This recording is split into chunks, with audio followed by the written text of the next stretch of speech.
Báthory István, a király. 1574-ben megüresedett a lengyel trón. Az uralkodó, Valois Henrik egész egyszerűen megszökött.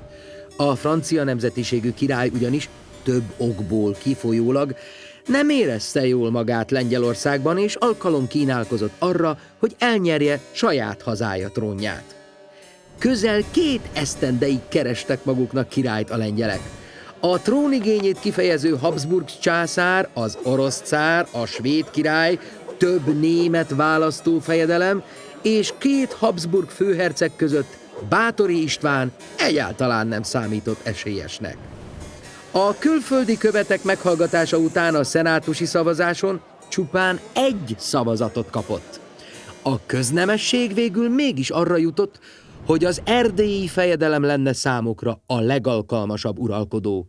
Kitűnő hadvezér volt, a lengyelek számára kiemelten fontos volt vallási toleranciája, valamint az, hogy szövetségese volt a szultán, és ellenségei a Habsburgok. A rendek további feltételeket támasztottak irányába. Vegye feleségül a lengyel uralkodóház utolsó sarját, Jagelló Annát, fizesse ki az ország adósságát, és foglalja vissza az oroszoktól Livóniát.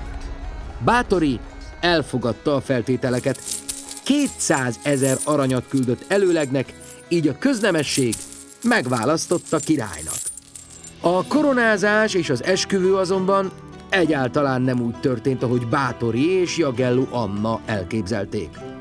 A Wawel nagytermében tartott mennyegzőre az új királyt szinte be kellett lögdösni, a királynét pedig csak zsarolással tudták bekényszeríteni. Jagelló Anna ekkor már 53 éves volt. 17 vőlegénye volt korábban, de politikai okokból egyikhez sem adták hozzá. Egészen eddig abban bízott, hogy mint a nemzeti dinasztia utolsó leszármazottját egyedül koronázzák meg a lengyel rendek, akik ehelyett hozzáadták Báthoryhoz. Annának ráadásul különböző jogokról és birtokokról is le kellett mondania a javukra a koronáért. Báthory meg el akarta halasztani a ceremóniát, ugyanis számos előkelőség távol maradt, és attól tartott, hogy azok nem fogják érvényesnek tartani a koronázását. Végül csak fejükre helyezték a koronát, és megülték a lakodalmat. Mindketten elérték, amit akartak. Lengyelország élére kerültek. Házasságuk azonban borzalmas volt. Mindazonáltal Lengyelország a térség gazdasági és politikai nagyhatalma, Európa legnagyobb országa volt. Báthory áthelyezte udvarát Krakkóba. Erdély trónjáról nem mondott le, előbb bátyját, Báthory Kristófot, majd az ő halála után annak kiskorú gyermekét, Zsigmondot tette meg vajdává, aki mellett kormányzó tanács intézte az ügyeket. A legfontosabb kérdésekben ő maga döntött. Közel sem állja meg a helyét az a vád, miszerint lengyel királyként elhanyagolta volna Erdélyt. Lengyelhonban átfogó bírósági reformot hajtott végre, amikor teljesítette a nemesek régi követelését. A bíráskodás ezt követően állandó helyen rendszeresen cserélődő bírák munkájával működött. Gyorsabbá, hatékonyabbá vált a törvényszéki munka, és jelentősen csökkent a korrupció. Ki kellett terjesztenie a hatalmát az egész országra.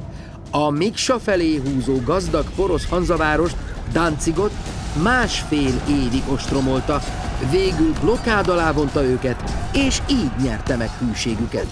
Ezután kifejezetten jó kapcsolatot alakított ki a várossal. Danzig ostroma alatt nem más vált bizalmasává, mint az általa korábban többször is legyőzött Bekes Gáspár, akit haditettei miatt lengyel és litván nemességgel jutalmazott. Rövidesen közösen kezdték előkészíteni az orosz cár elleni hadjáratot.